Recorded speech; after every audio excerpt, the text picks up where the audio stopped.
নমস্কার, আমি ডক্টর আরুষি বন্দ্যোপাধ্যায়। আজকে আমি একটু আনকমন বিষয় নিয়ে আলোচনা করব, যেটা আমাদের দেশে প্রচুর লোক এই সিমটম এবং এই সমস্যা নিয়ে ভুগে থাকেন, স্পেশালি মহিলারা। সেটা হচ্ছে ভিটামিন ডি এর ডেফিসিয়েন্সি, মানে ভিটামিন ডি এর পরিমাণ শরীরে কম। কিভাবে বুঝবেন যে আপনার শরীরে ভিটামিন ডি কম আছে? তিনটে সিমটম প্রথমত দেখা যায়। প্রথম হচ্ছে একটা আনএক্সপ্লেইন ফেটিগ। আপনি একদম ঠিক আছেন, খাওয়া দাওয়া ঠিক হচ্ছে, কোনো সমস্যা নেই, বিনা কোনো কারণে একটা অদ্ভুত দুর্বলতা এবং কাজ করতে না ইচ্ছা। ২ নম্বর হচ্ছে আপনার শরীরে বিভিন্ন জয়েন্টে এবং বিভিন্ন জায়গায় ব্যথা।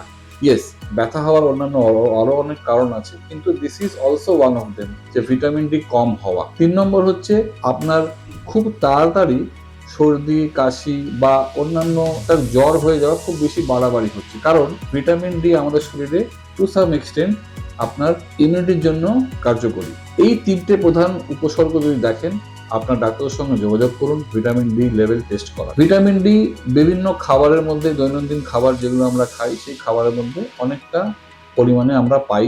কিছু কিছু খাবার তাতে বেশি থাকে, যেমন খাসির মাংসের মেটে। যদি বাড়িতে আপনার ছোট বাচ্চা থাকে, এবং বয়স্ক লোকেরাও খেতে পারে, যদি সপ্তাহে একবার করে বাড়িতে মাটন আনা হয়, অবশ্যই সেই মাটনের মেটে খাবেন, তার মধ্যে প্রচুর পরিমাণে ভিটামিন ডি আছে। ২ নম্বর হচ্ছে এগস।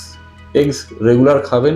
এগস নিয়ে আমাদের দেশে প্রচুর মিথস আছে, যে এগস থাকলে কোলেস্ট্রল বাড়তে পারে। এরকম কোনো ব্যাপার নয়, আপনি নিশ্চিন্ত মনে রেগুলার এগস খেতে পারেন। নাম্বার 2, সি ফিশ, মানে সামুদ্রিক মাছ। ইলিশ হতে পারে, পমফ্রেট হতে পারে, এনি সামুদ্রিক ফিশ। চতুর্থ হচ্ছে ভেজ সোর্স, যেগুলো চিজ এবং পনির। এইগুলোর মধ্যে প্রচুর পরিমাণে ভালো ভিটামিন ডি আছে। তবে যদি ভিটামিন ডি এক্সেসিভলি লো থাকে, সেক্ষেত্রে ডাক্তারবাবুরা আমরা সাপ্লিমেন্ট দিই। সেই সাপ্লিমেন্ট ভিটামিন ডি ট্যাবলেট হিসেবে পাওয়া যায়। সেগুলো ডাক্তারবাবু আপনাকে সঠিকভাবে বলে দেবেন কিভাবে খেতে হবে।